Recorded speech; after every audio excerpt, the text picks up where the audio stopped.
আর যদি রমজান মাসে তোমার হাজ মাসিক চালু হয়ে যায় তাহলে জয় দিন তুমি না পাক হয়ে থাকবে রে মহিলা, তুমি রোজা ছেড়ে দাও, তুমি রোজা রাখিও না। এবার তোমার রমজান মাস যখন শেষ হয়ে যাবে, রমজান মাস যখন পার করে যাবে, আরও যে আগামী বছর রমজান আসার আগে আগে 11টা মাস বাঁচে, 11 মাসের মধ্যে তোমার ওই বাকি ছোটা রোজা কোটাকে তুমি পূর্ণ করে নাও। এটা নিষেধ করলেন। আর কি বললেন? রে পুরুষের দল, পুরুষেরা তোমরা শুনে নাও, তোমার বিবিরা তোমার জন্য হারাম আছে একটা কাজের জন্য। একটা কাজ তোমরা জেনে শুনে খবরদার করবে না। যদি তোমরা কাজটা করতে যাও তাহলে তোমাদের পাপ হয়ে যাবে, গুনাহ হয়ে যাবে, তোমরা গুনাহ করে যাবে, তোমাদের দ্বারাতে ভুল হয়ে যাবে, গুনাহ হয়ে যাবে। কি কাজ করবে না রে পুরুষ? আল্লাহ রাসূল বলেছেন, পুরুষ রে, যখন তোমাদের স্ত্রীদের এমসি হবে, হায়েজ হবে, মাসিক হবে, তখন খবরদার খবরদার তোমার স্ত্রীর সাথে তুমি মিলন করিও না, তার সাথে হামবিস্তারি করিও না, তার সাথে তুমি জেমা করিও না, তার সাথে তুমি সহবাস করিও না। তুমি গায়ে গা মিলিয়ে তুমি ঘুমাতে পাবে, শুতে পাবে, কিন্তু একটাই কাজ থেকে তোমাকে শুধু বারণ করলাম, সেটা হলো তোমার স্ত্রীর সাথে তুমি মিলন করবে না। এবার যদি কোনো মানুষ বলে যে না আমি করি নিব, তো নবীর নাফরমানি করলে, আর নবীর যখন নাফরমানি হয়ে গেল তো ওই জায়গাতে গুনাহ হয়ে গেল। আর এবারে ওই ইহুদিরা নিজের স্ত্রীদের মান সম্মান দিত না, বিছানে নিজের স্ত্রীকে ঘুমাইতে লিত না যে তুই আলাদা হয়ে ঘুমা, কখন যখন হাইজ মাসিকের আলাদা থাকতো। কিন্তু এখন শরীয়ত তার মান সম্মান দিয়ে দিলে, সুবহানাল্লাহ, যে তোমার স্ত্রী তোমার পাঞ্জরে ঘুমাবে, কোনো গুনাহ নেই। আর একটু আগে চলেন, নবীজি কত মান সম্মান দিয়েছেন। আল্লাহর নবীর স্ত্রী মা আয়েশা রাদিয়াল্লাহু তাআলা আনহা নবীর পাঞ্জরে একদিন বসে আছেন, নবী আমার বসে আছেন, মা আয়েশা রাদিয়াল্লাহু তাআলা আনহা এবার নবীর পাঞ্জরে বসে আছেন। গিলাসে করে মা আয়েশা দুধ পান করেন, গিলাসে করে মা আয়েশা পানি পান করেন। মা আয়েশা নিজে বলেন, আমি যখন গিলাসে করে পানি পান করে, দুধ পান করে, আমার দয়ার নবী আমার দিকে দেখছেন। আমার বিবি আয়েশা গিলাসের কোন জায়গাতে মুখ লাগায়, ঠোঁট লাগায় পানি পান করেন। এবার মা আয়েশা বলেন, সহি হাদিস রে বন্ধু, আমি পানি পান করতে করতে কিংবা দুধ পান করতে করতে যখন আমি গিলাসটাকে রেখে দিলাম, দয়ার নবী চট করে গিলাসটাকে উঠিয়ে নিলেন। মা আয়েশা বলেন, যেই জায়গাতে গিলাসের আমি মুখ লাগাই, ঠোঁট লাগায় পানি পান করলাম, দয়ার নবী ওই জায়গাতে মুখ লাগায়, ঠোঁট লাগায় পানি পান করলেন। শুধু তা নয়, মা আয়েশারও বলেন, আমি হাড্ডি চুষে চুষে খাই কিংবা আমি গোশত ছেড়ে ছেড়ে খাই। আমার নবী আমার দিকে দেখেন, আমার বিবি আয়েশা এই গোশতের কোন জায়গাতে মুখ লাগায় কামড় দেয়, হাড্ডিতে কোন জায়গাতে দাঁত লাগায়। মা আয়েশা বলেন, গোশত খেতে খেতে খেতে যখন আমি থালাটা রেখে দিলাম, পেস্টটাকে যখন থালাতে রেখে দিলাম, নবীজি আমার চট করে পেস্টটাকে উঠিয়ে নিলেন। আমি আয়েশা যেই জায়গাতে আমি মুখ লাগাইয়ে দাঁত লাগাইয়ে কামড় দিলাম, আমার দয়ার নবী আমার ওই মুখ লাগা জায়গাতে মুখ লাগাইয়ে দাঁত লাগাইয়ে কামড় দিলেন। এবার শেষে মা আয়েশা কি বলছেন, আমি ওই অবস্থাতে ছিলাম যখন আমার মাসিক হচ্ছিল, হাইজ হচ্ছিল। তো নবীজি এখানেও মা খালাদের সম্মান বাড়িয়ে দিলেন। যে ইহুদিরা নিজের স্ত্রীকে ঘুমাইতে লিত না হাইজার হালাতে, নবীজি তার মুখের খেলেন। হায়রে আল্লাহ, কেমন মহব্বত ভালোবাসা যে ভাই। আর আমাদের মহব্বত ভালোবাসা কি জানেন? কোনো ভাই যদি ভাত খেতে বসেছে, রুটি খেতে বসেছে, তরকারি খেয়েছে, খেতে খেতে চাইটি ভাত যদি বেশি হয়ে যায়, আর ওর স্ত্রীকে যদি করে, রে হালে আমার মা ভাত কটা খেতে পারলাম না, তুই খেয়ে লাগাতো, তো মা খালারা কি জবাব দেবেন? হ্যাঁ, তোমার পুঁটা পড়া ভাত খেতে দিচ্ছি আমি, হ্যাঁ আমার কিছু নাই। ওর বেটারকে কবে, যা রে হতলা, যা দিয়ে দেখা, ছাগল টাকা দিয়ে দেখা, যা যা দিয়ে দেখা, ওর মুখের কিন্তু খাইবে না খো। এই তো আমাদের মহব্বত ভালোবাসা। এই ভাই মুসলমান, আর একটু আগে চলেন। মক্কার লোকেরা কি করত? এটাতে ইহুদের কথা বললাম। আর কি করত মক্কার লোকেরা? সুবহানাল্লাহ, যখন নবীজি দুনিয়াতে এসেছিলেন, নবী হননি, তার আগেকার টাইমে, তার আগেকার সময়তে মক্কার লোকেরা কি করত? আল্লাহ তাবারাক ওয়া তাআলা সেটা কোরআনে বলছেন, ওয়াইদা বুশিরা আহাদুহুম বিল উনসা যাল্লা ওয়াজহুহু মুসওয়াদ্দাও ওয়া হুয়া কাযীম ওরে আল্লাহ, আজকে যদি আমার আপনার বাড়িতে 2টা 3টে 4টে মেয়ে হয়ে যায়, মন খানা ভারী হয়ে যায়। বাবার রাতের বেলাতে ঘুম আসে না, কত ভাই নিজের স্ত্রীকে মারে আর গালি দেয় আর বলে, এরে হারামের বেটি হারামি, এরে খব্বিসের বেটি খব্বিস, তোর পেট থেকে শুধু কেন মেয়ে হয়, তোকে তালাক দিয়ে দেবো, তোর মতন বিবিকে বাড়িতে রাখবো না। কত রকম নানা প্রকারের আল্লাহ গালি দে। ওরে আল্লাহ, আল্লাহ রাব্বুল আলামিন বলেন, দুনিয়ার মানুষ রে, ওই মক্কা নগরে মক্কার জমিতে যখন আমার নবী হননি তার আগে কার ঘটনা, কোনো বাড়িতে যখন মেয়ে জন্মগ্রহণ হইত, কোনো বাড়িতে যখন মেয়ে পয়দা নিত, ওই বাবার মুখখানা কালো হয়ে যেত, এমনভাবে কালো হয়ে যেত, ওই বাপ লজ্জিত হয়ে যেত, শরমের কারণে গ্রাম দিয়ে হাঁটতে পারত না, লোকের সামনে দাঁড় হইতে পারত না। যেমনই গ্রাম দিয়ে হাঁটত, লোকেরা তানা মেরে মেরে কথা বলতো আর বলতো, দেখো রে, এটা মেয়ের বাবা চলে যায়, এটা বেটির বাবা চলে যায়। এই শরমে, এই ভয়ে, এই ডরে ওরে আল্লাহ নিজের মেয়েকে তারা জমিনে দফন করে দিত। বাপের মন খারাপ, গ্রামে লোকেরা তানা মেরে মেরে কথা বলতো আর দিত আর বলতো, দেখো মেয়ের বাবা চলে যায়। ইমাম বাগাবী রহমাতুল্লাহ আলাইহি বলেন যে ওই মক্কা নগরে মক্কার লোকেরা কিছু লোক কি করতো জানেন, যার ইচ্ছা ছিল যে আমি মেয়েকে মারবো না, আল্লাহ যা দিয়েছে, লোক যা বলছে বলুক গা, ওই মেয়েটার বয়স যখন 7 বছর 8 বছর 10 বছর হইতো, ওকে উঁট দিয়ে, বকরি দিয়ে, ভেড়া ভেড়ি দিয়ে ওকে মাঠে ময়দানে পাঠিয়ে দিত, যা বেটি তুই উঁট চড়াবি, বকরি চড়াবি, ভেড়ি চড়াবি আর দুধ পান করবি, তুই জীবনটাকে কাটিয়ে দিবি। আর যে লোকটা লজ্জা মনে করত, না বাড়িতে বেটি এসেছে, এরকম বেটিকে বাড়িতে রাখা হবে না, ইয়ার জন্য আমি মুখ পাই না, দেশে মুখ দেখাইতে পারি না, তখন ওই বাপ কি করতো, ওরে সুবহানাল্লাহ, একটা কোদল নিত। কি নিত ভাই?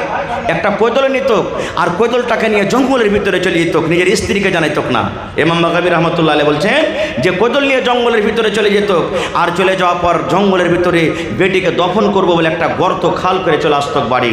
আর বাড়ি আসার পর তখন নিজের স্ত্রীকে বলতো, রে আমার বিবি, ও হালেমার মা, এ জামিলার মা, এ খালেদার মা, এ জায়েদার মা, আমার মেয়ের বয়স 8 বছর 7 বছর হয়ে গেল, কাঠিয়ারের মার্কেট কেমন হয়, জীবনে কোনোদিন আমার মেয়েটা বাজার দেখেনি, বাজার ঘুরিনি, নানির বাড়ি জীবনে কোনোদিন আমার মেয়ে যায়নি।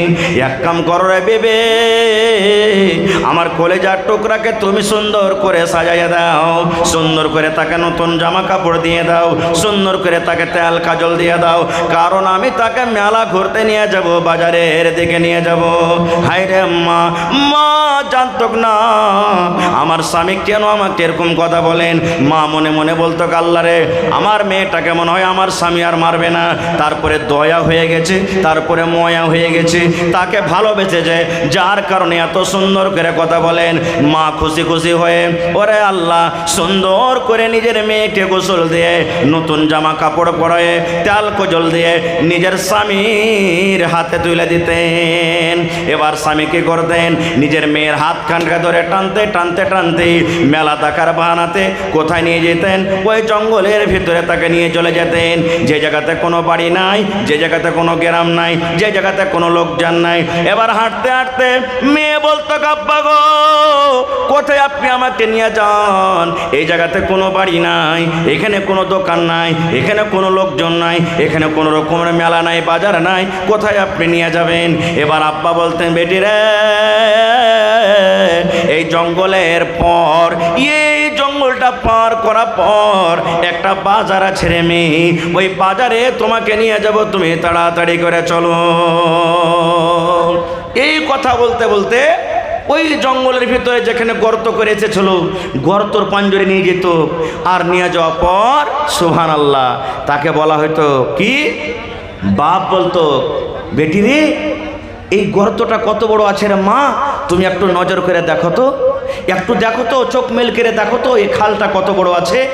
মাসুম বাচ্চাও তো জানে না আমার আব্বাজান কেন আমাকে গর্ত দেখতে বলছেন। সুবহানাল্লাহ। এবার ওই মেয়ে কলেজার টুকরা যেমনই আব্বার কথা শুনে এরকমভাবে মাথা বাড়িয়ে গর্তর দিকে দেখতে গেলেন, যেমনই চোখ বাড়িয়ে দেখতে গেলেন, সুবহানাল্লাহ, পিছন থেকে বাপ একটা ধাক্কা দিয়ে এমন জোর করে ধাক্কা দিল, ধাক্কার সাথে সাথে ওই কলেজার টুকরা মেয়ে গর্ততে পড়ে গেল।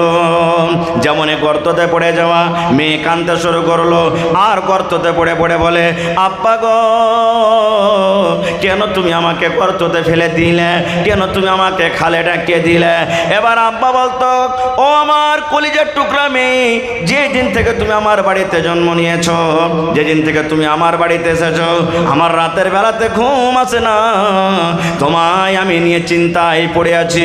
লোকেরা আমাকে আর দিচ্ছি, লোকেরা আমাকে দেখিয়ে দেখিয়ে বলে, দেখো রে, এটা মেয়ের বাবা চলে যায়, এটা মেয়ের বাবা, আর বাড়িতে মেয়ে জন্মগ্রহণ হয়েছে। এই জন্য মেয়েরে দুনিয়াতে তুমি যতদিন ছেলে ভালো হয়ে থাকলে, আজকে তোমার শেষ টাইম, শেষ দিন। জীবনের মতো তুমি আব্বা বলে না, জীবনের মতো মাকে মা মা বলে ডাকে নাও, কারণ আজকের পর এই দুনিয়ার তুমি মুখ দেখতে পাবে না, আকাশের মুখ দেখতে পাবে না, তোমার এই হতভাগাকে আর আব্বা আব্বা বলে ডাকতে পাবে না, তোমার মায়ের কথা তোমার মার শুনতে পাবে না। এই জন্য তুমি জীবনের মতো তুমি আমাকে আব্বা বলে নাও। ইমাম বাগাবী রাহমাতুল্লাহ আলাইহি বলেন, যখন এই কথাটা তার মেয়েকে বলা হয়তো, গর্তেতে পড়ে পড়ে মেয়ে কথাটা বলতো, আব্বা গো, আপনাকে আর আমি আব্বা বলে ডাকবো না, মাকে মা মার বলে ডাকবো না, আমার দুই চোখ যেদিকে যাবে আমি চলে যাব, বাড়ি ঘর দেশ ছেড়ে গা ছেড়ে চলে যাব, কিন্তু দয়া করে আপনি আমাকে মারিয়েন না, আপনি দয়া করে আপনি গর্ত থেকে আমাকে উঠাই এলেন। এরকম ভাবে মেয়ে চিৎকার করতে থাকতো, কিন্তু একটাও তার কথা শোনা হতো না। ওই মেয়েকে, ওই বেটিকে, ওই কলেজার টুকরাকে জিন্দা তাকে জমিনে দফন করে বাড়িতে চলে আসতো।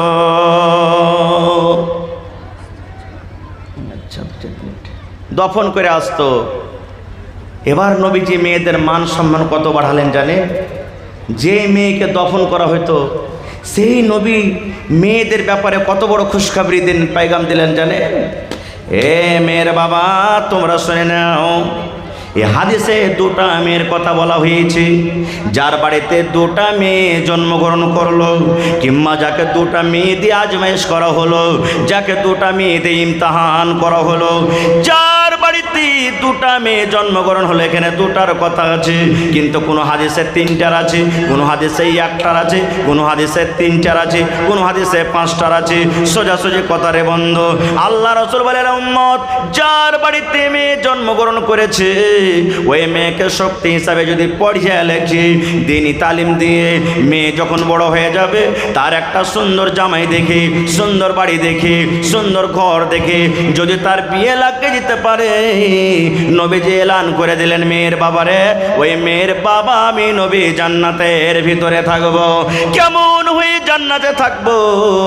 নবীজি দুটা আঙ্গুলকে ইশারা করে দেখিয়ে দিলেন, ও আমার উম্মতেরা শুনে নাও, এই দুটা লোক যেমন পাশাপাশি হয়ে আছে, এই দুটা আঙ্গুল যেমন পাশাপাশি হয়ে আছে, আমি নবী আর ওই মেয়ের বাবা জান্নাতের ভিতরে পাশাপাশি থাকবো।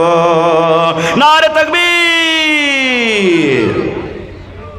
তাহলে এত বড় খুশখবরি পাওয়া পরও দুনিয়া যা বলছে বলুক, বাড়িতে মেয়ে জন্মগ্রহণ হতে গেলে মন ভারী করবেন ভাই, জোরে বলেন, মন ভারী করবেন।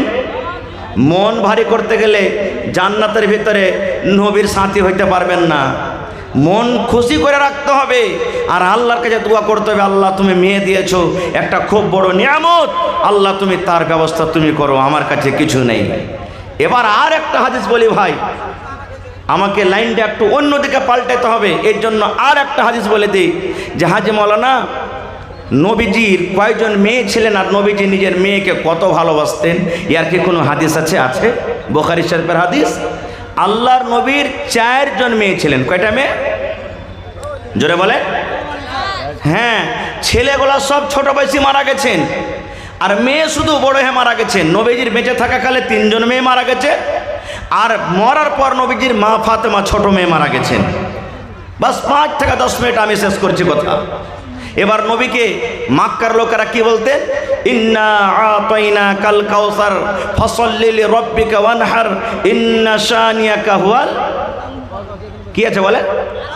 হুয়াল, হ্যাঁ আফতার বলতেন নবীকে। আরে ইয়ার জ্বর কেটে গেছে, ইয়ার বংশ সাপ, শেষ, এখান থেকেই মরে গেলে ইয়ার নাম লেনাওয়ালা কেউ হবে না। কিন্তু আল্লাহ নবীজির মান সম্মান কত বাড়িয়ে দিলেন।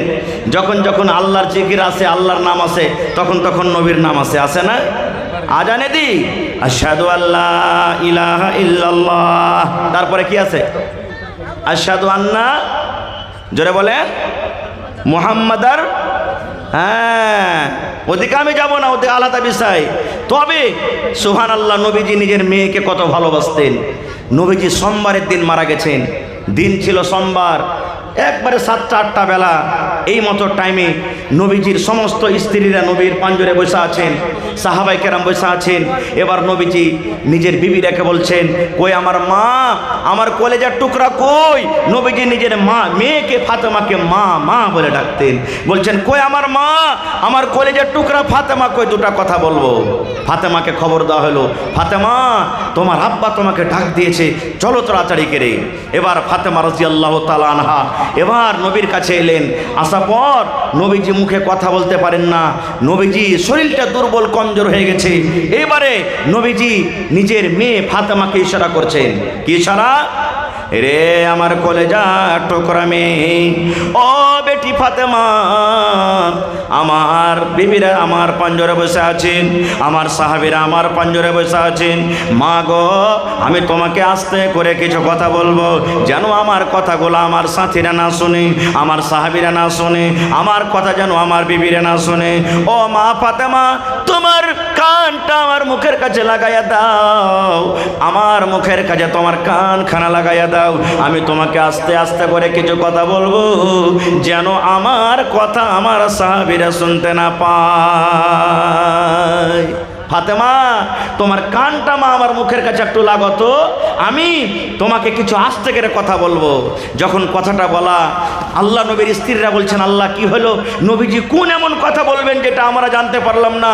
সাহাবায়ে কেরাম বলছেন যে নবীজি নিজের মেয়েকে কোন এমন কথা বলবেন যে আমরাকে জানাবেন না? সুবহানাল্লাহ, আমরাকে জানাবেন না। ওরে আল্লাহ! এবার মা ফাতেমা রাদিয়াল্লাহু তাআলা আনহা আব্বার কথা শুনে এবার নিজের কানটাকে নবীর মুখের কাছে লাগালেন। নবী আস্তে আস্তে করে কোন এমন কথা বললেন, ফাতেমা কাঁদতে শুরু করলেন, কাঁদতে লাগলেন, নবীর কথা শুনে কাঁদতে লাগলেন। এবার নবীজি দেখলেন, আহারে আমার কথা শুনে আমার মেয়ের কলিজা ফেটে গেল, অন্তর ফেটে গেল, চোখে পানি এসে গেল। এবার নবীজি আবার বলছেন, বেটি রে, তোমার কানটা আর একবার আমার মুখের কাছে লাগাও তো মা, তোমাকে আর একটা কথা বলবো। আবার দ্বিতীয়বার মা ফাতেমা বললেন, আমি কানটাকে নবীর মুখের কাছে লাগালাম। নবীজি আমাকে আস্তে আস্তে কোন এমন কথা বললেন। এবারে মা ফাতেমা কিন্তু হাসতে লাগলেন। প্রথমবার কোন কথা বললেন, কানতে লাগলেন। দ্বিতীয়বার নবীজি কানে কানে বললেন, মা ফাতেমা হাসতে লাগলেন। শেষ কথা, আমি ওদিকে যাব না, নবীজি দুনিয়া থেকে চলে গেলেন। নবীর মৃত্যুর কিছুদিন পর একদিন মা আয়েশা রাদিয়াল্লাহু তাআলা আনহা, এটা হলেন মা ফাতেমার সতার মা, আল্লাহ নবীর একজন স্ত্রী, একদিন ফাতেমাকে বলছেন, বেটি রে একটা কথা বলবো মা। বলছে কি? বলছে, বেটি রে, যখন তোমার আব্বাজান মারা যাবেন, যেদিন তোমার আব্বাজান দুনিয়া থেকে চলে যাবেন, ওই দিন বেটি রে কোন এমন কথা নবী তোমার কানে কানে বলেছেন বেটি রে, যেটা আমরা শুনতে পাইনি, আমাদেরকে জানাননি? প্রথম কথা, নবী তোমার কানে কানে যখন বললেন তুমি কাঁদেছিলে, তোমার চোখে আমরা পানি দেখেছি। আর দ্বিতীয়বার যখন তোমার কানে কানে কোন এমন কথা বলেছেন, যে কথাটা শুনে তুমি মা হেসেছিলে, একটু কান্দা এবং হাসার কথাটা তুমি বলে দাও। এই আমার ভাইয়েরা, মায়েরা, খালারা শুনেন। এইবারে মা ফাতেমাকে বলছেন, দেখেন মা গো, এখন আমার আব্বাজান দুনিয়াতে নাই, এখন কিন্তু আমি বলে দেব, আমার আব্বাজান যখন আমার কানে কানে প্রথম কথা বললেন, আমি কেঁদেছিলাম। এই জন্য কেঁদেছিলাম মা, আমার আব্বাজান আমার কানে কানে বললেন, বেটি রে, এখন আমার যাওয়ার টাইম হয়ে গেছে রে মা, আল্লাহ রাব্বুল আমিনের তরফ থেকে অর্ডার হয়েছে, আর আমি দুনিয়াতে বাঁচবো না, এখন আমি দুনিয়া থেকে চলে যাব। তুমি এই হতবাটাকে, তুমি এই লোকটাকে তুমি জীবনের মতো তুমি আব্বা বলে ডেকে নাও, কারণ তোমার আব্বা জান আজকের পর থেকে আর দুনিয়াতে থাকবে না। আজকের পর তুমি এই লোকটাকে আর আব্বা বলে ডাকতে পাবে না। যেমন কথাটা বলা, মা ফাতেমা বলেন, ওরে আল্লাহ, আমার আব্বা জান দুনিয়া থেকে চলে যাবেন, আমি কাকে আব্বা বলে ডাকবো? কি আমাকে মা মা মা বলে ডাকবে? এই কথাটা শুনে আমার চোখে পানি এসে গেছিল। আর যখন আমাকে দ্বিতীয়বার আমার আব্বাজান বললেন, আমি হাসলাম। আমার আব্বাজান এই কথাটা আমাকে বলেছিলেন, ও ফাতেমা তুমি কেঁদো না, কেঁদো না ফাতেমা, তুমি কেঁদো না, কেঁদো না বেটি রে, কেঁদো না, কেঁদো না, কেঁদো না।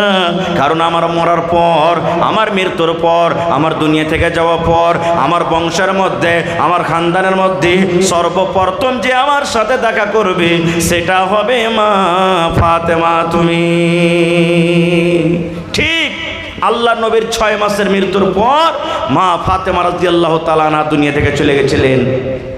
এই কথাটা হাদিসটাতে কয়েকটা পয়েন্ট আছে, আমি ওদিকে যাব না। একটাই মাত্র পয়েন্ট, যে জন্য আমি আজকে আপনাকে হাদিসটা শোনালাম, যে নবীজি নিজের মেয়েকে কত ভালোবাসতেন, যে ভাই, যে নিজের মতের কথাটা নিজের কলেজার টুকরা মেয়েকে বললেন, বিবিরাকে বললেন না, কোনো সাহাবীকে বললেন না। কিন্তু হায় রে আফসোসের কথা, আজকে আমরা নিজের মেয়েকে এত ভালোবাসি, যখন আমার আপনার যখন মত হবে তখন সবটি বেটা কটাকে ডাকবো আলাদা করে, আর বলবো, রে শুন, ওখানে টাকা আছে, ওখানে ব্যাংকে টাকা আছে, ওখানে কেওলা আছে, ওখানে রসিদ আছে, আর ওই বাজারের জমিনটা তোরা ভাইগুলাকে মিলে জুলে ভাগ করে নিবি। চুরি চপকে বাপ জানতে পারবে এখন বাঁচবো না, মরে যাব, তখন সমস্ত ভালো ভালো জমিনগুলা ব্যাটার নামে রেজিস্ট্রি করে দিবে। আর মেয়েরাকে দেবে কোনগুলা জানেন? ওই যেগুলাতে ফসল হয় না, ধোয়াকা জমিন, ওগুলাকে তখন দিবে, যাহা তোরা ওগুলো নিয়ে ধেয়া করে ধরে খা। এই তো আমাদের মহব্বত ভালোবাসা। ভাইরে, এরকম মহব্বত ভালোবাসা দেখাতে গেলে আল্লাহ তাবারাক ওয়া তাআলা কিন্তু বকশিবে না। খার মেলায় কথা আছে বলার, আল্লাহ যদি হায়াত রাখেন ইনশাল্লাহ এই বিষয় নিয়ে কিছু আলোচনা করব, আরও মেলায় কথা থাকলো। তবে ভাইরে, এটা হলো মসজিদের জালসা না মাদ্রাসা?